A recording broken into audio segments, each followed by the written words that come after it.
Hi friends, welcome back to my channel. ನಾನು ರಾಣಿ ನಾಗಣ್ಣ. ಬನ್ನಿ, ಇವತ್ತು ಮಳೆಗಾಲದಲ್ಲಿ ನಾವು ಗಿಡಗಳಲ್ಲಿ ತಗೊಳ್ಬೇಕಾದಂತಹ ಕೇರಿಂಗ್ ಬಗ್ಗೆ ಸ್ವಲ್ಪ ಮಾಹಿತಿಯನ್ನು ತಿಳ್ಕೊಳ್ಳೋಣ.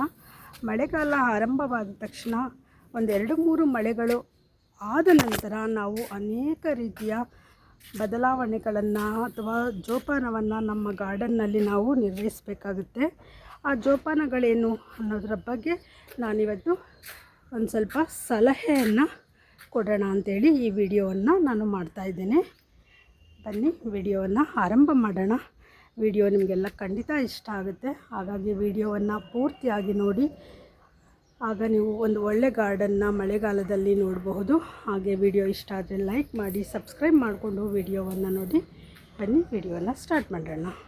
ಹಾಗೆ ಎರಡನೇ ಕೆಲಸ ಬಂದು ನಮ್ಮ ಪಾಟ್ಗಳ ಮೇಲೆ ಇರುವಂತಹ ಕಸವನ್ನು ಅಥವಾ ಈ ರೀತಿ ಬೆಳೆದಿರುವಂತಹ ಗಿಡಗಳನ್ನೆಲ್ಲ ನಾವು ಮೊದಲಿಗೆ ಕ್ಲೀನ್ ಮಾಡಿ ನಂತರ ನಾವು ಪಾಟ್ ಮೇಲ್ಭಾಗದ ಮಣ್ಣನ್ನು ನಾವು ಸಡಿಲಗೊಳಿಸಬೇಕಾಗತ್ತೆ.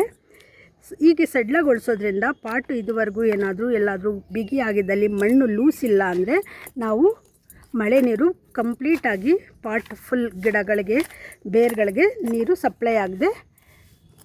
ಸಪ್ಲೈ ಆಗೋದಕ್ಕೆ ನಾವು ಅನುಕೂಲ ಮಾಡಿಕೊಟ್ಟಂಗಾಗುತ್ತೆ. ಈ ರೀತಿ 1 ಇಂಚಷ್ಟು ಮಣ್ಣನ್ನು ಸಡಿಲಗೊಳಿಸಿ ಬೇರು ಕಾಣುವವರೆಗೂ ಕೂಡ ನೀವು ಸಡಿಲಗೊಳಿಸೋದಕ್ಕೆ ಹೋಗಬಾರ್ದು. ಒಂದು ಸಣ್ಣ ಟೂಲ್ಸ್ನ ತಗೊಂಡು ನೀವು ಗಿಡದ ಪಾಟ್ನ ಮೇಲ್ಭಾಗದ ಮಣ್ಣನ್ನು ನೀವು ಸಡಿಲಗೊಳಿಸ್ಕೊಳ್ಬೇಕು. ಒಬ್ಬೊಬ್ಬರು ಸಡಿಲಗೊಳಿಸ್ಕೊಳ್ಳಿ ಅಂದರೆ ಏನು ಮಾಡ್ತಾರೆ, ದೊಡ್ಡ ಚಾಕು ಚೂರಿ ತೊಗೊಂಡು ಹಿಂಗೆ ಮಾಡ್ತಾರೆ.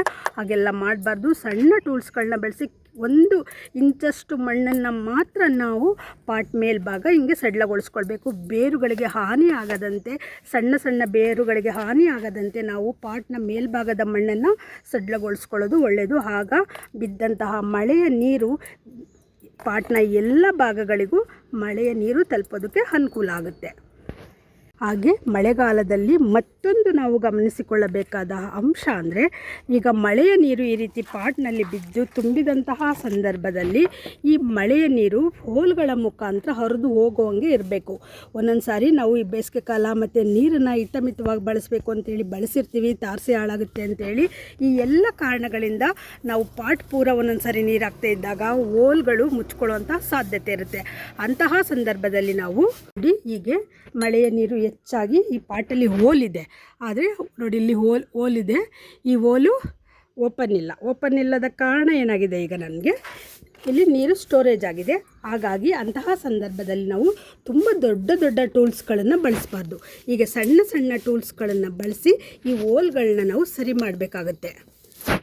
ಈ ರೀತಿ ಹೋಲ್ಗಳನ್ನ ಮಾಡಿ ಅವಕಾಶ ಮಾಡಿಕೊಡ್ಬೇಕು. ಹೋಲ್ಗಳನ್ನ ಮಾಡುವಾಗ ನಾವು ತುಂಬ ಈ ಟೂಲ್ಸ್ನ ಒಂದು 2 ಇಂಚಷ್ಟು ಒಳಗಡೆ ಹಾಕಿ ನಾವು ಹಿಂಗೆಲ್ಲ ಸುತ್ತಿಸಿ ನಾವು ಹೋಲ್ನ ಮಾಡಬಾರ್ದು. ಆ ರೀತಿ ಮಾಡಿದಂತಹ ಸಂದರ್ಭದಲ್ಲಿ ಏನಾಗುತ್ತೆ, ಗಾರ್ಡನ್ನಲ್ಲಿ ಕೊಳೆಯಾಗೋಂಥ ಚಾನ್ಸಸ್ ಆಗುತ್ತೆ. ಯಾಕೆಂದರೆ ಮಣ್ಣು ಆರಾಮಾಗಿ ನೀರಿನ ಜೊತೆ ಈಚೆ ಬರೋದಕ್ಕೆ ಸ್ಟಾರ್ಟ್ ಆಗಿ ಗಾರ್ಡನ್ ಗಲೀಜಾಗುತ್ತೆ. ಹಾಗಾಗಿ ಒಂದು ಅರ್ಧ ಇಂಚಷ್ಟು ಒಂದು ಸಣ್ಣದಾಗಿ ನಮ್ಗೆ ಹೋಲಾಗೋಷ್ಟು ಒಳಗಡೆ ಹೋದರೆ ಸಾಕು ಈ ಟೂಲ್ಸು. ಹೀಗೆ ನೀರು ಕೂಡ ಈಚೆ ಬಂದರೆ ಅಲ್ಲಿಗೆ ಈ ಪಾಟು ಸರಿ ಹೋಗುತ್ತೆ ಅಂತ ಅರ್ಥ. ಮಳೆಗಾಲದಲ್ಲಿ ಪಾಟ್ಗಳ ಹೋಲ್ಗಳನ್ನು ಚೆಕ್ ಮಾಡ್ಕೊಳ್ಳೋದು ಕೂಡ ತುಂಬ ಪ್ರಮುಖ ಪಾತ್ರವನ್ನು ವಹಿಸುತ್ತೆ. ದೊಡ್ಡ ಕಡ್ಡಿಗಳನ್ನು ಹಾಕಿ ಹೋಲ್ ಮಾಡಬಾರ್ದು. ಏನಿದು ಚಿಕ್ಕ ಟೂಲ್ಸ್ಗಳನ್ನು ಬಳಸಿ ಹೋಲ್ ಮಾಡೋದು ಒಳ್ಳೆಯದು. ಮೊದಲಿಗೆ ನಾವು ಗಮನಿಸಬೇಕಾಗಿರುವಂಥದ್ದು, ನಮ್ಮ ಗಾರ್ಡನ್ನಲ್ಲಿ ಇರುವಂತಹ ಗಿಡಗಳಿಗೆ ಯಾವುದಕ್ಕೆ ಹೆಚ್ಚು ನೀರು ಬೇಕು, ಯಾವುದಕ್ಕೆ ಕಡಿಮೆ ನೀರು ಬೇಕು ಅಂತೇಳಿ ಗಮನಿಸ್ಕೊಳ್ಬೇಕು.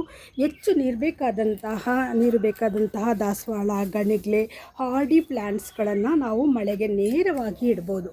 ಆದರೆ ಈ ರೀತಿ ಸೆನ್ಸಿಟಿವ್ ಪ್ಲ್ಯಾಂಟ್ಗಳಾದಂತಹ ಜೇಡ್ ಪ್ಲ್ಯಾಂಟ್ ಇರ್ಬೋದು, ಕ್ಯಾಲೆಂಚೋ ಪ್ಲ್ಯಾಂಟ್ ಇರ್ಬೋದು, ಅಡೇನಿಯಮ್ ಇರ್ಬೋದು, ಇಂತಹ ಪಾಟ್ಗಳನ್ನು ನಾವು ನೇರವಾಗಿ ಮಳೆಗೆ ಸಿಕ್ಕದಂತೆ ಇಟ್ಕೊಳ್ಬೇಕಾಗುತ್ತೆ. ನೇರವಾಗಿ ಮಳೆಗೆ ಸಿಕ್ಕದಂತಹ ಸಂದರ್ಭದಲ್ಲಿ ನೋಡಿ, ಹೀಗೆ ಪಾಟ್ಗಳು ಹಾಳಾಗುವಂತಹ ಚಾನ್ಸಸ್ ಜಾಸ್ತಿ ಇರುತ್ತೆ. ಇವು ಮಳೆಯ ನೀರನ್ನು ನೇರವಾಗಿ ಬಿದ್ದಂತಹ ಸಂದರ್ಭದಲ್ಲಿ ಈ ಗಿಡಗಳು ಹೀಗೆ ಹಾಳಾಗ್ತವೆ. ಹಾಗಾಗಿ ಸಾಧ್ಯವಾದಷ್ಟು ಈ ಗಿಡಗಳನ್ನು 1-2 ಮಳೆ ಆದ ನಂತರ ಇವಕ್ಕೆ ಮಳೆ ಬೀಳದಂತಹ ಜಾಗಗಳಿಗೆ ಎತ್ತಿಟ್ಕೊಳ್ಬೇಕು. ಹಾಗೆ ನಮಗೆ ಗೊತ್ತಿರಬೇಕು ಯಾವ ಗಿಡಕ್ಕೆ ಮಳೆಯ ನೀರು ಇಷ್ಟ, ಯಾವ ಗಿಡ ಮಳೆಯ ನೀರು ಬಿದ್ದರೆ ಹಾಳಾಗುತ್ತೆ ಅಂಥೇಳಿ ತಿಳ್ಕೊಂಡಿದ್ರೆ ಒಳ್ಳೆ ಗಾರ್ಡನ್ನ ನಾವು ಖಂಡಿತ ಮೇಂಟೈನ್ ಮಾಡ್ಬೋದು. ಒಂದು ಸಿಮೆಂಟ್ ಪಾಟು ಒಡೆದೋಗಿ ತುಂಬ ದಿನ ಆಗಿತ್ತು. ನಾವು ಇದನ್ನು ಕ್ಲೀನೇ ಮಾಡಿರಲಿಲ್ಲ. ಇವತ್ತು ಕ್ಲೀನ್ ಮಾಡೋಣ ಅಂತ ಮಾಡ್ತಾಯಿದ್ದೀನಿ. ಆದರೆ ಇದು ತುಂಬ ದೊಡ್ಡ ಪಾಟ್ ಆಗಿರೋದ್ರಿಂದ ಈ ಪಾಟ್ಗೆ ಅದು ಹಿಡಿಸ್ಲಿಲ್ಲ. ಅದಕ್ಕೆ ಎಲ್ಲ ಮಣ್ಣನ್ನು ರಿಮೂವ್ ಮಾಡ್ತಾಯಿದ್ದೀನಿ. ನೋಡಿ ಅಮರ್ ಲಿಲ್ಲಿದು ಎಷ್ಟೊಂದು ಟ್ಯೂಬ್ಸ್ ಇದೆ ಅಂತ. ಎಲ್ಲ ಬರೀ ಅಮರ್ ಲಿಲ್ಲಿ ಟ್ಯೂಬ್ಸೇ ಇರೋವಂಥದ್ದು ತೆಗಿತಾ ಇದ್ದೀನಿ. ಹಾಗೆ ನಾವೇನು ಗೊತ್ತಿದ್ರೆ ಒಡೆದೋಗಿರೋ ಪಾಟು ಮಣ್ಣುಗಳನ್ನ ಹೀಗೆ ಬಿಟ್ಟರೆ ಏನಾಗುತ್ತೆ, ಡ್ರೈನೇಜ್ ಹೋಲ್ಗಳಿಗೆ ತೊಂದರೆ ಆಗುತ್ತೆ ಮಳೆಗಾಲದಲ್ಲಿ. ಹಾಗಾಗಿ ನಾವು ನಮ್ಮ ಮನೆಯಲ್ಲಿ ಏನಾದರೂ ಈ ಥರ ಪಾಟ್ಗಳು ಡ್ರೈನೇಜ್ ಹೋಲ್ಗಳನ್ನು ಮುಚ್ಕೊಳ್ಳೋವಂಥದ್ದು, ಈ ರೀತಿ ಕಸ ಆಗಿ ಡ್ರೈನೇಜ್ ಹೋಲ್ ಮುಚ್ಕೊಳ್ಳುತ್ತೆ ಅನ್ನೋದಿದ್ದರೆ ಮಳೆಗಾಲದಲ್ಲಿ ನಾವು ಈ ರೀತಿ ಪಾಟ್ಗಳನ್ನ ರಿಪಾಟ್ಗಳು ಮಾಡಿಕೊಂಡು ಡ್ರೈನೇಜ್ ಹೋಲು ತಾರಿಸಿ ತೊಂದರೆ ಆಗದಂತೆ ನೋಡ್ಕೊಳ್ಳೋದು ಕೂಡ ಒಂದು ಮುಖ್ಯವಾದ ಕೆಲಸ ಕೂಡ ಆಗಿರುತ್ತೆ. ವಾರಕ್ಕೆ ಒಮ್ಮೆ ಆದರೂ ಸರಿ ಬೇಡವಾದ ಗಿಡಗಳನ್ನೆಲ್ಲ ತೆಗೆದು ನೆಲದಲ್ಲಿ ಇರುವಂತಹ ಕಸವನ್ನು ನಾವು ಗುಡಿಸ್ಕೊತಾ ಇರಬೇಕು ಮಳೆಗಾಲಕ್ಕೆ. ಯಾಕೆಂದರೆ ಇವೇ ಇಲ್ಲೇ ಕೊಳೆತು ತಾರಸಿಯನ್ನು ಕೂಡ ಹಾಳು ಮಾಡ್ತವೆ, ಹಾಗೆ ಫಂಗಸ್ ಆಗೋಗ್ತವೆ ನೆಲದಲ್ಲೂ ಕೂಡ. ಹಾಗಾಗಿ ಇವನ್ನೆಲ್ಲ ಮಳೆಗಾಲ ಇರುವಾಗ ನಾವು ಈ ರೀತಿ ತಾರಸಿಯನ್ನು ನೀಟಾಗಿ ಇಟ್ಕೊಳ್ಳೋದಕ್ಕೆ ಪ್ರಯತ್ನ ಪಡಬೇಕು. ಮಳೆಗಾಲದಲ್ಲಿ ಈ ರೀತಿ ಲಿಕ್ವಿಡ್ ಫರ್ಟಿಲೈಸರ್ಗಳು ಗಿಡಗಳಲ್ಲಿ ಹೆಚ್ಚು ಪರಿಣಾಮಕಾರಿಯಾಗಿ ಕೆಲಸಗಳನ್ನು ಮಾಡೋದಿಲ್ಲ. ಕಾರಣ ಮಳೆ ಆಗಿರೋದ್ರಿಂದ ಪೋಷಕಾಂಶಗಳು ಬೇಗ ಮಳೆಯ ನೀರಿನ ಜೊತೆ ಹೊರಟೋಗ್ತವೆ. ಹಾಗಾಗಿ ಮಳೆಗಾಲದಲ್ಲಿ ಲಿಕ್ವಿಡ್ ಫರ್ಟಿಲೈಸರ್ನ ಗಿಡಗಳಿಗೆ ಕೊಡೋದನ್ನು ಅವಾಯ್ಡ್ ಮಾಡೋದು ಒಳ್ಳೆಯದು. ಲಿಕ್ವಿಡ್ ಪೋಷಕಾಂಶಗಳು ಮಳೆಯ ನೀರಿನ ಜೊತೆ ಹೊರಟೋಗೋದ್ರಿಂದ ಪೋಷಕಾಂಶಗಳ ಕೊರತೆ ನಮ್ಮ ಗಿಡಗಳಿಗೆ ಆಗುತ್ತೆ. ಹಾಗಾಗಿ ನಾವೇನು ಮಾಡಬೇಕು, ಗಿಡಗಳಿಗೆ ಘನ ಪೋಷಕಾಂಶಗಳನ್ನು ನಾವು ಕೊಡಬೇಕಾಗತ್ತೆ. ಆಗ ನಾವೇನು ಮಾಡಬೇಕು, ಪಾಟ್ನಲ್ಲಿ ಇರುವಂತಹ ಎಲ್ಲ ಕಳೆಗಳನ್ನು ತೆಗೆದು ಪಾಟ್ ಮೇಲ್ಗಡೆ ಮಣ್ಣನ್ನು ಈ ರೀತಿ ಸಡಿಲಗೊಳಿಸಿ ನಂತರ ನಾವು ಈ ರೀತಿ ಬಂದಂಥ ಕಿಚನ್ನಲ್ಲಿ ಬಂದಂಥ ವೇಸ್ಟ್ ಇರ್ಬೋದು ಅಥವಾ ಸಗಣಿಯ ಗೊಬ್ಬರವನ್ನು ನಾವು ಗಿಡಗಳಿಗೆ ಘನ ಅಂಶವಾಗಿ ನಾವು ಪೋಷಕಾಂಶಗಳಾಗಿ ನಾವು ಈ ರೀತಿ ಕೊಡಬೇಕಾಗುತ್ತೆ.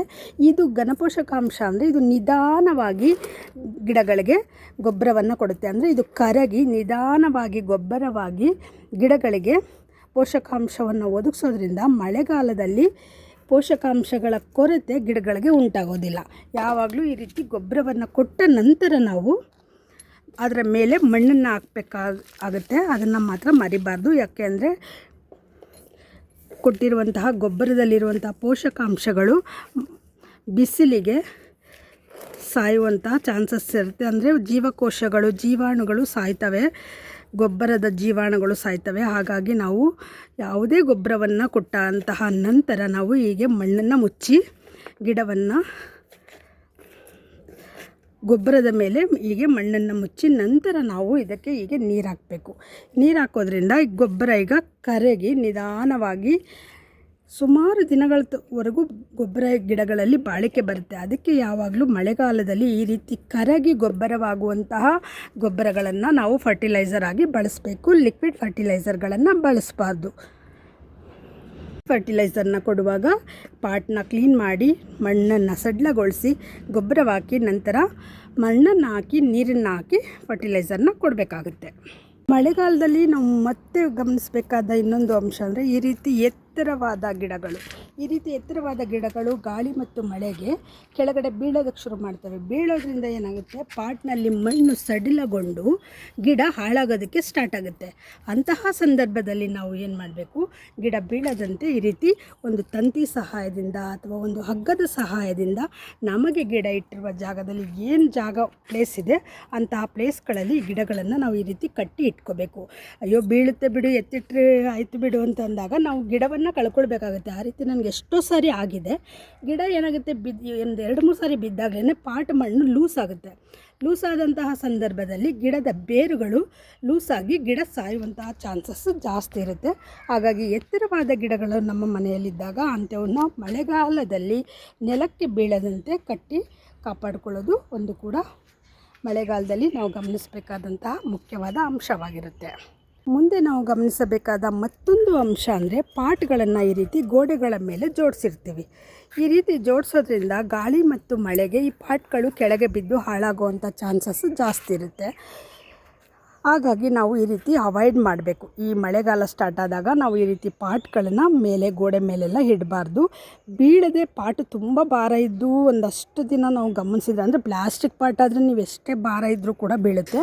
ಒಂದು ವೇಳೆ ಸಿಮೆಂಟ್ ಪಾಟ್ ಆದರೆ ಬೀಳೋದು ಕಡಿಮೆ. ಬಟ್ ಆದರೆ ನಾವು ಇಟ್ಟಿರುವ ಜಾಗ ಹೇಗಿದೆ, ಅದರಲ್ಲಿ ಸೋಲಾರ್ ಇದೆಯಾ, ಅಕ್ಕಪಕ್ಕ ಮನೆ ಇದೆಯಾ, ಅಥವಾ ಅಲ್ಲಿ ಏನಾದರೂ ಬೇರೆಯವ್ರಿಗೆ ತೊಂದರೆ ಆಗುತ್ತಾ, ವೆಹಿಕಲ್ ಇರುತ್ತಾ, ಇದನ್ನೆಲ್ಲ ನಾವು ನೋಡಿಕೊಂಡು ಈ ರೀತಿ ಗೋಡೆಗಳ ಮೇಲೆ ಪಾಟ್ ಇಡಬೇಕಾಗತ್ತೆ. ಒಂದು ವೇಳೆ ಅದರಿಂದ ಇನ್ನೊಬ್ರಿಗೆ ತೊಂದರೆ ಆಗ್ತಿದೆ ಅಂತಂದರೆ ಆ ಪಾಟ್ ಇಡೋ ಅಗತ್ಯನೇ ಇಲ್ಲ ಅಂತ ನನ್ನ ಅಭಿಪ್ರಾಯ. ಇದು ಕೂಡ ನಾವು ಈ ಮಳೆಗಾಲ ಬರುತ್ತೆ ಅಂದಾಗ ಗಮನಿಸ್ಕೋಬೇಕಾದಂತಹ ಅಂಶ. ಈಗಂತೂ ಭಾರೀ ಗಾಳಿ ಮತ್ತು ಗುಡುಗು ಸಿಡ್ಲು ಎಲ್ಲ ಬಂದು ಮಳೆ ಬರ್ತಿದೆ. ಹಾಗಾಗಿ ಸಾಧ್ಯವಾದಷ್ಟು ಇದನ್ನು ಅವಾಯ್ಡ್ ಮಾಡಿ. ಈ ರೀತಿ ಯಾರು ಗೋಡೆಗಳ ಮೇಲೆ ಪಾಟ್ನ ಇಟ್ಟಿದ್ರೆ ಅದನ್ನ ದಯವಿಟ್ಟು ರಿಮೂವ್ ಮಾಡಿ ಹಾಳು ಮಾಡ್ಕೊಳ್ಳೋದಕ್ಕೆ ಹೋಗಬೇಡಿ.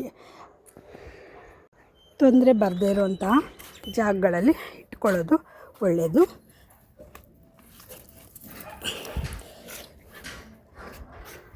ತುಂಬ ಸಾರಿ ನಾನು ಈ ಥರ ಇಟ್ಬಿಟ್ಟು ಪಾಟ್ಗಳನ್ನೇ ಕಳ್ಕೊಂಡಿದ್ದೀನಿ. ಗಿಡಗಳು ಕೂಡ ಹಾಳಾಗಿ ಹೋಗ್ತವೆ, ಪಾಟ್ಗಳು ಹಾಳಾಗಿ ಹೋಗ್ತವೆ. ಸಣ್ಣದು ದೊಡ್ಡದು ಒಟ್ಟಲ್ಲಿ ಒಂದು ವಸ್ತು ಹಾಳಾಯಿತು, ಒಂದು ಗಿಡ ಹಾಳಾಯಿತು ಅಂದರೆ ಅದು ಹಾಳಾದಂಗೆ ಲೆಕ್ಕ. ಹಾಗಾಗಿ ಗಿಡಗಳನ್ನು ಸಾಧ್ಯವಾದಷ್ಟು ಈ ರೀತಿ ನೆಲದ ಮೇಲೆ ಇಡೋದಕ್ಕೆ ಟ್ರೈ ಮಾಡಿ. ಈಗ ನರ್ಸರಿಯಿಂದ ಗಿಡ ಥರ ಅಂಥವ್ರಿಗೆ ತುಂಬ ಸೂಕ್ತವಾದಂತಹ ಕಾಲ ಇದು. ನೀವು ಸ್ವಲ್ಪ ಕೇರಿಂಗ್ ಕಡಿಮೆ ಮಾಡಿದ್ರೂ ಕೂಡ ಮಳೆ ನೀರಿಗೇ ಗಿಡಗಳು ಬೆಳ್ಕೊಳ್ತವೆ ಮತ್ತು ಸೆಟ್ ಆಗ್ತವೆ. ತುಂಬ ಹಾಳಾಗೋವಂಥದ್ದು ಕಡಿಮೆ ಇರುತ್ತೆ. ಹಾಗಾಗಿ ಮಳೆಗಾಲ ಆರಂಭ ಆದಾಗ ನಿಮಗೆ ಯಾವ ರೀತಿ ಗಿಡ ಬೇಕಾದರೂ ನೀವು ತೊಗೊಂಡು ಬಂದು ನಿಮ್ಮ ಮನೆಗೆ ಆರಾಮಾಗಿ ಅಡ್ಜಸ್ಟ್ ಮಾಡ್ಕೊಳ್ಬಹುದು. ಹಾಗಾಗಿ ಯಾರಾದರೂ ಹೊಸ ಗಿಡಗಳನ್ನು ತರಬೇಕು ಅನ್ನೋ ಅಂಥವರು ಮಳೆಗಾಲದಲ್ಲಿ ನರ್ಸರಿಗಳಲ್ಲಿ ಗಿಡಗಳನ್ನು ಪರ್ಚೇಸ್ ಮಾಡಿ, ಶೋ ಪ್ಲ್ಯಾಂಟ್ಸ್ ಆಗಿರ್ಬೋದು, ಹೂವಿನ ಗಿಡಗಳಾಗಿರ್ಬೋದು, ಯಾವುದೇ ತೊಗೊಂಡು ಬಂದರೂ ಕೂಡ ಆರಾಮಾಗಿ ಇವಾಗ ಡೆವಲಪ್ ಆಗ್ತವೆ. ಹಾಗಾಗಿ ನರ್ಸರಿಯಿಂದ ಇದು ಸೂಕ್ತ ಕಾಲ ಮಳೆಗಾಲ ಗಿಡಗಳನ್ನು ತರೋದಕ್ಕೆ. ಹಾಗೆ ಕಟ್ಟಿಂಗ್ಗಳನ್ನು ಹಾಕೋದಕ್ಕೂ ಕೂಡ ಇದು ಸೂಕ್ತವಾದ ಕಾಲ. ಕಟ್ಟಿಂಗ್ಗಳು ಒಂದು ಮಂತಲ್ಲೆಲ್ಲ ದೊಡ್ಡ ದೊಡ್ಡ ಗಿಡಗಳಾಗಿ ಬೆಳೀತವೆ. ಈ ಕಾಲದಲ್ಲಿ ಮಳೆಗಾಲದಲ್ಲಿ ನೀವು ದಾಸವಾಳ ಕಟ್ಟಿಂಗ್ಗಳನ್ನ ಆರಾಮಾಗಿ ಹಾಕ್ಕೊಳ್ಬೋದು, ಮಲ್ಲಿಗೆ ಗಿಡದ ಕಟ್ಟಿಂಗ್ಗಳನ್ನು ಹಾಕ್ಕೊಳ್ಬೋದು, ಹಾಗೆ ರೋಸ್ ಪ್ಲ್ಯಾಂಟದು ಕಟ್ಟಿಂಗ್ಗಳನ್ನು ನೀವು ಹಾಕ್ಕೊಳ್ಬೋದು. ಅಥವಾ ನೀವು ಈ ಕನಕಾಂಬರ ಗಿಡಗಳನ್ನು ಬೆಳೆಸೋ ಅಂಥವ್ರು, ಬಿತ್ತನೆ ಮಾಡೋ ಅಂಥವ್ರು, ಬೀಜಗಳನ್ನು ಬಿತ್ತಿ ಗಿಡ ಮಾಡೋ ಅಂಥವ್ರು ಕೂಡ ಈ ಕಾಲ ಸೂಕ್ತ ಕಾಲ. ಗಣಗ್ಲೆ ಗಿಡ ಕೂಡ ಒಳ್ಳೆ ಕಟ್ಟಿಂಗನ್ನ ಹಾಕ್ಕೊಂಡ್ರೆ ನಿಮಗೆ ಬೇಗ ಗಿಡ ಆಗುತ್ತೆ. ಈ ಕಾಲದಲ್ಲಿ ಒಂದು 3 ಮಂತ್ಸ್ಗೆಲ್ಲ ಬೇಗ ಗಿಡಗಳಾಗ್ಬಿಡ್ತವೆ. ಹಾಗಾಗಿ ಮೇ ತಿಂಗಳಲ್ಲೂ ಕೂಡ ನೀವು ಕಟ್ಟಿಂಗ್ಗಳನ್ನು ಆರಾಮಾಗಿ ಹಾಕಿ ಗಿಡವನ್ನು ಬೆಳೆಸ್ಬೋದು. ಯಾರಿಗಾರು ಕಟ್ಟಿಂಗ್ ಹಾಕುವಂತಹ ಇಂಟ್ರೆಸ್ಟ್ ಇರೋ ಅಂಥವರು ಮೇ ತಿಂಗಳಲ್ಲೂ ಕೂಡ ಕಟ್ಟಿಂಗ್ಗಳಿಂದ ಆರಾಮಾಗಿ ಗಿಡವನ್ನು ಬೆಳಿಬೋದು. ನರ್ಸರಿಯಿಂದ ಗಿಡ ತರೋದಕ್ಕೂ ಸೂಕ್ತವಾದ ಕಾಲ, ಹಾಗೆ ಕಟ್ಟಿಂಗಿಂದ ಗಿಡ ಬೆಳೆಯೋದಕ್ಕೂ ಕೂಡ ಮಳೆಗಾಲ ಸೂಕ್ತವಾದ ಕಾಲವಾಗಿರುತ್ತೆ. ನರ್ಸರಿಯಿಂದ ಗಿಡ ತಂದಂಥವರು ಒಂದು ವಾರಕ್ಕೆಲ್ಲ ನೀವು ಪಾಟ್ನ ಚೇಂಜ್ ಮಾಡ್ಬೋದು. ನರ್ಸರಿ ಪಾಟಿಂದ ಗಿಡವನ್ನು ಬೇರೆ ಪಾಟ್ಗೆ ಬೇಗ ಶಿಫ್ಟ್ ಮಾಡ್ಬೋದು. ಯಾಕೆಂದರೆ ಮಳೆಗಾಲ ಆಗಿರೋದ್ರಿಂದ ತಂಪು ವಾತಾವರಣ ಇರುತ್ತಲ್ವ, ಹಾಗಾಗಿ ಗಿಡ ಬೇಗ ಸೆಟ್ ಆಗುತ್ತೆ. ಮಳೆಯ ನೀರು ಕೂಡ ಒಳ್ಳೆ ಪೋಷಕಾಂಶಗಳನ್ನ ಹೊಂದಿರುವಂತಹ ನೀರಾಗಿರೋದ್ರಿಂದ ಗಿಡಗಳು, ನರ್ಸರಿ ಗಿಡಗಳು ಬೇಗ ನಮ್ಮ ಗಾರ್ಡನ್ಗೆ ಸೆಟ್ ಆಗ್ತವೆ. ಹಾಗೆ ಮಳೆಗಾಲದಲ್ಲಿ ಕೆಮಿಕಲ್ ಫರ್ಟಿಲೈಸರ್ಗಳನ್ನು ಗಿಡಕ್ಕೆ ಕೊಡೋ ಅಂಥವರು ಧಾರಾಳವಾಗಿ ಕೊಡ್ಬೋದು. ಕೆಮಿಕಲ್ ಫರ್ಟಿಲೈಸರ್ನ ಕೊಡೋ ಅಂಥ ಆಸಕ್ತಿ ಇರೋವಂಥವರು ಅಥವಾ ಕೊಟ್ಟು ಅಭ್ಯಾಸ ಇರೋ ಅಂಥವರು ನಿಮ್ಮ ಪಾಟ್ಗಳಿಗೆ 1 ಸ್ಪೂನಷ್ಟು ನೀವು ಕೆಮಿಕಲ್ ಫರ್ಟಿಲೈಸರ್ನ ಗಿಡಗಳಿಗೆ ಹಾಕ್ಬೋದು. ಹೀಗೆ ಹಾಕಿ ಪಾಟಿಂದ, ಗಿಡದಿಂದ ಪಾಟ್ನ ಅಂದರೆ ಅಂಚಿಗೆ ಫರ್ಟಿಲೈಸರ್ನ ಹಾಕಿ ಹೀಗೆ ನೀವು ಮಣ್ಣನ್ನು ಮುಚ್ಚಬೇಕಾಗುತ್ತೆ. ಹೀಗೆ ಮುಚ್ಚೋದ್ರಿಂದ ಮಳೆಯ ನೀರಿನಲ್ಲಿ ನಿಧಾನವಾಗಿ ಈ ಕೆಮಿಕಲ್ ಫರ್ಟಿಲೈಸರ್ ಕರಗಿ ಗಿಡಗಳಿಗೆ ಗೊಬ್ಬರವನ್ನು ಕೊಡುತ್ತೆ. ಇದು ಕೂಡ ಈ ಕಾಲ ಕೂಡ ಕೆಮಿಕಲ್ ಫರ್ಟಿಲೈಸರ್ನ ಗಿಡಗಳಿಗೆ ಕೊಡೋದಕ್ಕೆ ಸೂಕ್ತವಾದ ಕಾಲ ಅಂತ ಹೇಳ್ಬೋದು.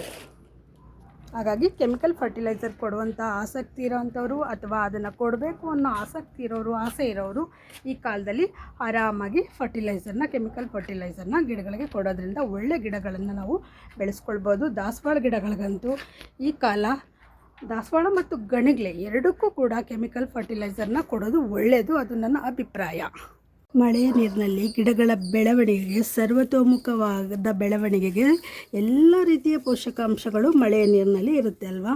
ಹಾಗಾಗಿ ಮಳೆಯ ನೀರನ್ನು ಶೇಖರಣೆ ಮಾಡಿ ಗಿಡಗಳಿಗೆ ನಾವು ಕೊಡೋದ್ರಿಂದ ಅತ್ಯುತ್ತಮವಾದ ಗಿಡಗಳ ಬೆಳವಣಿಗೆಯನ್ನು ನಾವು ನೋಡ್ಬೋದು. ಹಾಗಾಗಿ ಮಳೆ ನೀರು ಬೀಳದ ಇರುವಂತಹ ಜಾಗದಲ್ಲಿ ಇರುವಂತಹ ಗಿಡಗಳಿಗೆ ನಾವು ಮಳೆಯ ನೀರನ್ನು ಶೇಖರಣೆ ಮಾಡಿ ಗಿಡಗಳಿಗೆ ಹಾಕೋದು ಒಳ್ಳೆಯದು. ಈ ಜಾಗಗಳಿಗೆ ಮಳೆನೇ ಬೀಳಲ್ಲ, ಇಂತಹ ಕಡೆ ಇರುವ ಗಿಡಗಳಿಗೆ ಅಥವಾ ಹೆಚ್ಚು ದಿನ ನಾವು ಮಳೆಯ ನೀರನ್ನೇ ಕೊಡಬೇಕಾಗುತ್ತೆ ಕೆಲವೊಂದು ಗಿಡಗಳಿಗೆ. ಅಂತಹ ಗಿಡಗಳಿಗೆ ನಾವು ಮಳೆಯ ನೀರನ್ನು ಶೇಖರಣೆ ಮಾಡಿ ಹಾಕೋದ್ರಿಂದ ಒಳ್ಳೆಯ ಬೆಳವಣಿಗೆಯನ್ನು ನಾವು ಗಿಡಗಳಲ್ಲಿ ನೋಡ್ಬೋದು. ಹಾಗೆ ಪಾಟ್ಗಳಲ್ಲಿ ಒಣಗಿದ ಎಲೆಗಳು ಅಥವಾ ಗಿಡಗಳಲ್ಲಿ ಈ ರೀತಿ ಒಣಗಿದ ಎಲೆಗಳನ್ನು ನಾವು ರಿಮೂವ್ ಮಾಡಬೇಕಾಗುತ್ತೆ. ಹೀಗೆ ರಿಮೂವ್ ಮಾಡೋದ್ರಿಂದ ಅಲ್ಲೇ ನಮಗೆ ಗಿಡಗಳಲ್ಲಿ ಹೊಸ ಚಿಗುರುಗಳು ಬರೋದಕ್ಕೆ ನಮಗೆ ಅನುಕೂಲ ಆಗುತ್ತೆ. ಹಾಗಾಗಿ ಒಣಗಿದ ಎಲೆಗಳನ್ನು ನಾವು ರಿಮೂವ್ ಮಾಡಬೇಕು. ಹೂ ಬಿಟ್ಟು ಮುಗ್ದಿರುವಂತಹ ಈ ಪುಷ್ಪ ಪಾತ್ರೆಗಳನ್ನು ನಾವು ತೆಗೆದುಬಿಡಬೇಕು. ಇವನ್ನೆಲ್ಲ ತೆಗೆಯೋದ್ರಿಂದ ಇಲ್ಲೇ ಪಕ್ಕದಲ್ಲಿ ನಮಗೆ ಹೊಸ ಗಿಡಗಳ ಬೆಳವಣಿಗೆ ಆರಂಭವಾಗುತ್ತೆ. ಹಾಗಾಗಿ ಇವುಗಳನ್ನೆಲ್ಲ ಚಿವುಟಿಗೆ ರಿಮೂವ್ ಮಾಡೋದ್ರಿಂದ ನಾವು ಒಳ್ಳೆಯ ಗಿಡಗಳನ್ನು ನಾವು ನಿರೀಕ್ಷೆ ಮಾಡ್ಬೋದು. ಅಥವಾ ಇದನ್ನ ತೆಗೆದು ಇಲ್ಲೇ ನೀವು ಪಾಟ್ ಕೆಳಗಡೆ ಹಾಕಿದ್ರೆ ಸಾಕು, ಇಲ್ಲೇ ನಮಗೆ ಹೊಸ ಬೇಬಿ ಪ್ಲ್ಯಾಂಟ್ಸ್ಗಳು ಈ ರೀತಿ ಆರಂಭಗೊಳ್ತವೆ. ಅಥವಾ ಯಾರಿಗಾದ್ರೂ ಕೊಡೋದಿದ್ದರೆ ಕೊಡ್ಬೋದು, ಇಲ್ಲ ಅಂದರೆ ನಾವು ಹೊಸ ಗಿಡಗಳನ್ನು ಮಾಡಿ ಯಾರಿಗಾದ್ರೂ ಗಿಫ್ಟಾಗಿ ಕೊಡ್ಬೋದು, ಇಲ್ಲ ಬೇಡ ಅಂದರೆ ಬಿಸಾಕ್ಬೋದು, ಅದು ನಮ್ಮ ಇಷ್ಟ ಆಗಿರುತ್ತೆ. ಆದರೆ ಒಣಗಿದ ಎಲೆಗಳು ಮತ್ತು ಯಾವುದೇ ಗಿಡದಲ್ಲಿ ಈ ರೀತಿ ಪುಷ್ಪ ಪಾತ್ರೆಗಳನ್ನು ನಾವು ತೆಗಿಬೇಕಾಗುತ್ತೆ. ಗೊಂಚಲುಗಳನ್ನು ತೆಗೆದ್ರೆ ಅಲ್ಲೇ ಹೊಸ ಚಿಗುರುಗಳು ಬರೋದಕ್ಕೆ ಆರಂಭಗೊಳ್ತವೆ. ಹಾಗೆ ಈ ರೀತಿ ಡೆಡ್ ಸ್ಟೆಮ್ಗಳು, ಈ ಒಣಗಿದ ಕಡ್ಡಿಗಳನ್ನು ನಾವು ಗಿಡಗಳಲ್ಲಿ ನಾವು ಕತ್ತರಿಸಿ ತೆಗಿಬೇಕಾಗುತ್ತೆ. ಆಗ ನಮಗೆ ಗಿಡಗಳಲ್ಲಿ ಅದೇ ಪಕ್ಕದಲ್ಲಿ ಹೊಸ ಚಿಗುರುಗಳು ಬರೋದಕ್ಕೆ ಅನುಕೂಲ ಆಗುತ್ತೆ. ಪುಷ್ಪ ಪಾತ್ರೆಯನ್ನು ಕ್ಲೀನ್ ಮಾಡಬೇಕು, ಡೆಡ್ ಸ್ಟೆಮ್ಗಳನ್ನ ತೆಗಿಬೇಕು ಮತ್ತು ಒಣಗಿದ ಎಲೆಗಳನ್ನು ತೆಗಿಬೇಕು ಗಾರ್ಡನಲ್ಲಿ ಮಳೆಗಾಲ ಆರಂಭವಾಗ್ತಿದ್ದಂತೆ. ಆಗ ಹೊಸ ಚಿಗುರುಗಳು ಬರೋದಕ್ಕೆ ನಾವು ಅನುಕೂಲ ಮಾಡಿಕೊಟ್ಟಂಗೆ. ಅವನ್ನೆಲ್ಲ ಅಲ್ಲೇ ಬಿಟ್ಟರೆ ಸಮ್ ಟೈಮ್ ಅವುಗಳಲ್ಲಿ ಕೀಟಗಳು ಬರ್ಬೋದು ಅಥವಾ ಹುಳಗಳು ಸೇರ್ಕೊಳ್ಬೋದು, ಅಥವಾ ಒಣಗಿದ ಎಲೆಗಳಿಂದ ಅಲ್ಲೇ ನಮಗೆ ಹೊಸ ಕೀಟಗಳು ಉತ್ಪತ್ತಿ ಆಗ್ಬೋದು ನೀರು ಬಿದ್ದು ಅಲ್ಲೇ. ಹಾಗಾಗಿ ಅವನ್ನೆಲ್ಲ ತೆಗೆದು ಗಿಡವನ್ನು ಶುದ್ಧವಾಗಿ ಇಟ್ಕೊಳ್ಬೇಕಾಗತ್ತೆ. ಮಳೆಗಾಲಕ್ಕೆ ನಾವು ಮಾಡಲೇಬೇಕಾದ ಮುಖ್ಯವಾದ ಪ್ರಮುಖವಾದ ಕೆಲಸ ಒಂದಿರುತ್ತೆ. ಅದೇನು ಗೊತ್ತಾ? ಕೀಟನಾಶಕವನ್ನು ನಾವು ಮಳೆಗಾಲಕ್ಕೆ ಮಳೆಯ ಲೆಕ್ಕಾಚಾರ ಇಟ್ಕೊಂಡು ನಾವು ಕೀಟನಾಶಕವನ್ನು ಸ್ಪ್ರೇ ಮಾಡಬೇಕಾಗುತ್ತೆ. ನಿಮ್ಮ ಗಿಡಗಳಲ್ಲಿ ರೋಗ ಇರಲಿ ಇಲ್ಲದೇ ಇರಲಿ, ಬಟ್ ನೀವು ಕೀಟನಾಶಕವನ್ನು ಗಿಡಗಳಿಗೆ ಸ್ಪ್ರೇ ಮಾಡಬೇಕು. ನೀಮಲ್ಲಿರ್ಬೋದು ಅಥವಾ ನೀವೇ ಸಾವಯವ ಕೀಟನಾಶಕವನ್ನು ನಿಮ್ಮ ಮನೆಯಲ್ಲಿ ತಯಾರು ಮಾಡ್ಕೊಳ್ತೀರೋ ಅದೆಲ್ಲ ನಿಮಗೆ ಬಿಟ್ಟಿದ್ದು. ಬಟ್ ಮಳೆಗಾಲ ಅಂದ ತಕ್ಷಣ ಹುಳಗಳು ಬರ್ತವೆ, ತುಂಬ ಹುಳಗಳು ಬರ್ತವೆ. ನೋಡಿದ್ದೀವಿ, ಮಳೆ ಸ್ಟಾರ್ಟ್ ಆದಾಗ ಗಿಡಗಳ ಹಿಂದೆ ಮುಂದೆ ಎಲ್ಲ ಬರೀ ಹುಳಗಳೇ ಇರ್ತವೆ. ಅದು ಒಂಥರ ಹಿಂಸೆನೇ. ಮಳೆಗಾಲ ಅಂತ ಖುಷಿ ಪಡಬೇಕು ಅಥವಾ ಈ ಹುಳ ನೋಡಿ ದುಃಖ ಪಡಬೇಕು ಆ ಥರ ಅನ್ನಿಸ್ಬಿಡುತ್ತೆ. ಹಾಗಾಗಿ ಒಂದು 4 ಮಳೆ ಆಯಿತು ಅಂತ ಅನಿಸಿದ್ರೆ ನೀವು ಒಂದು ಸರಿ ನೀವು ಸ್ಪ್ರೇ ಮಾಡಲೇಬೇಕಾಗುತ್ತೆ ಯಾವುದಾದ್ರೂ ಕೀಟನಾಶಕವನ್ನು ಮಳೆಗಾಲದಲ್ಲಿ. ಹಾಗಾಗಿ ಕೀಟನಾಶಕದ ಬಗ್ಗೆನೂ ಗಮನ ಇರಲಿ, ಹುಳಗಳ ಬಗ್ಗೆ ಗಮನ ಇರಲಿ. ಆವಾಗವಾಗ ನಿಮ್ಮ ಗಿಡಗಳನ್ನು ಈ ರೀತಿ ಶೋಧಿಸ್ಕೊತಾ ಇರಿ. ಕಾಣಿಸೋದೇ ಇಲ್ಲ ಹುಳ ಇದೆ ಅಂತೇಳಿ ನಮ್ಗೆ ಗೊತ್ತೇ ಆಗಲ್ಲ ನೋಡಿ. ಈ ರೀತಿ ಕುಡಿ ಭಾಗದಿಂದನೇ ಗಿಡವನ್ನು ತಿಂತ ಬರ್ತವೆ, ಇರುವೆಗಳು ಶೇಖರಣೆ ಆಗೋದಕ್ಕೆ ಆರಂಭಗೊಳ್ತವೆ. ಹಾಗಾಗಿ ಕೀಟನಾಶಕವನ್ನು ಆವಾಗವಾಗ ಒಂದು 4 ಮಳೆ ಆದ ತಕ್ಷಣ ನಿಮ್ಮ ಗಿಡಗಳಿಗೆ ಸ್ಪ್ರೇ ಮಾಡಿ. ಹೀಗೆ ಮಾಡೋದ್ರಿಂದನೂ ಕೂಡ ಮಳೆಗಾಲದಲ್ಲಿ ನಾವು ಗಿಡಗಳನ್ನು ಸೇವ್ ಮಾಡ್ಕೊಳ್ಳೋದಕ್ಕೆ ಅನುಕೂಲ ಆಗುತ್ತೆ. ಫ್ರೆಂಡ್ಸ್, ಮಳೆಗಾಲದಲ್ಲಿ ಗಿಡಗಳನ್ನು ಮತ್ತು ಗಾರ್ಡನ್ನ ಹೇಗೆ ರಕ್ಷಣೆ ಮಾಡ್ಕೋಬೇಕು, ಅದನ್ನು ರಕ್ಷಣೆ ಮಾಡ್ಕೋಬೇಕಾದ್ರೆ ನಾವು ಪಾಲಿಸಬೇಕಾದ ಅಂಶಗಳೇನು ಮತ್ತು ಹೇಗೆಲ್ಲ ಗಿಡಗಳನ್ನು ನಾವು ನೋಡ್ಕೊಳ್ಬೇಕು, ಆಗ ಸೇವ್ ಮಾಡ್ಕೊಳ್ಳೋದಕ್ಕೆ ಸಾಧ್ಯ ಅಂತ ನನಗೆ ಗೊತ್ತಿರೋಷ್ಟು ಮಾಹಿತಿಯನ್ನು ನನ್ನ ಅನುಭವದಲ್ಲಿ ನಾನು ಎಕ್ಸ್ಪೀರಿಯನ್ಸ್ ಮಾಡಿರೋಂತಹ ಮಾಹಿತಿಯನ್ನು ನಿಮಗೆ ಇದುವರೆಗೂ ತಿಳಿಸಿದ್ದೀನಿ. ಮಾಹಿತಿ ಖಂಡಿತ ನಿಮಗೆಲ್ಲ ಇಷ್ಟ ಆಗುತ್ತೆ ಅಂತೇಳಿ ಭಾವಿಸಿದ್ದೇನೆ.